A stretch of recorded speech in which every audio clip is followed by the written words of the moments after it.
I'm Jerry Jones. I live here in Denver.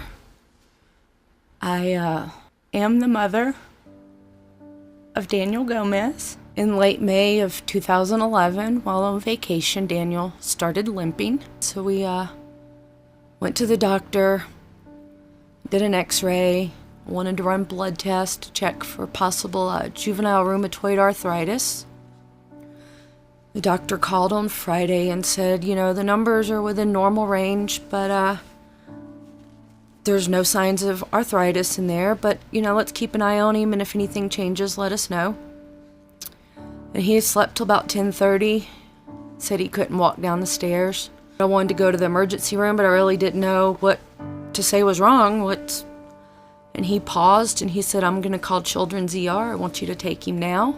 And our pediatrician called and requested another blood test, and they came in and said, we don't know what these numbers mean, so we're going to admit him for further testing. And I was a little panicked, but I said, okay, at least if we're in the building in the morning, every doctor in the building will see him, and we won't have to make 20 million appointments. A doctor came in, and she introduced herself, and she said, I'm an oncologist, and I need to speak with you privately. She sat me down, and I was told my child had leukemia. And at that moment, all I knew about leukemia was that it was a blood cancer, and I thought that I had read or heard something that it had good cure rates. We started treatment that very next morning. He had his first bone marrow biopsy, where they put him to sleep, and they stick a needle into his hip and remove some of the marrow from the center of his bones.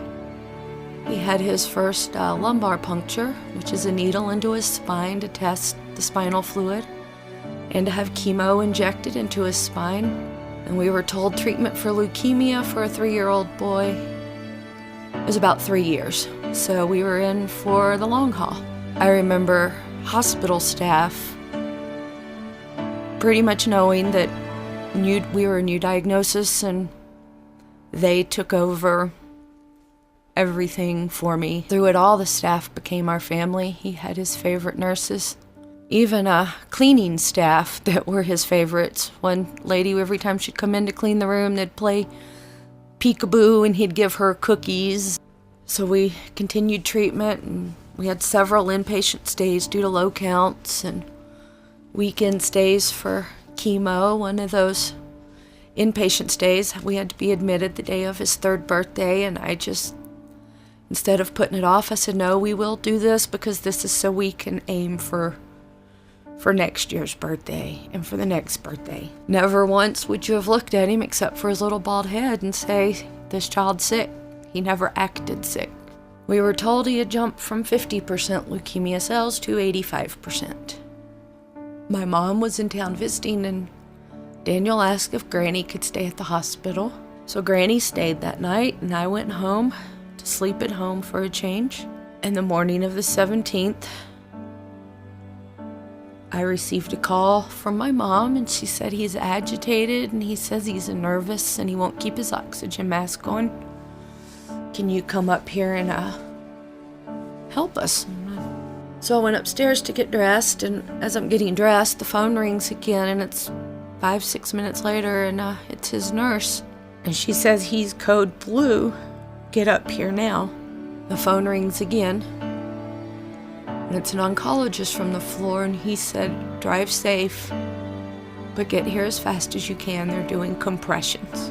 And I pulled up on the front drive, and I just threw my keys to the poor valet there, who had no idea, and I'm just running past him.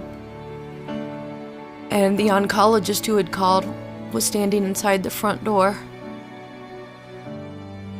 And he said, can you run? And I said, yes. And I just took off running through the lobby with him. And as we're approaching the elevators, the doctor is yelling for people to move out of the way, clear the elevator.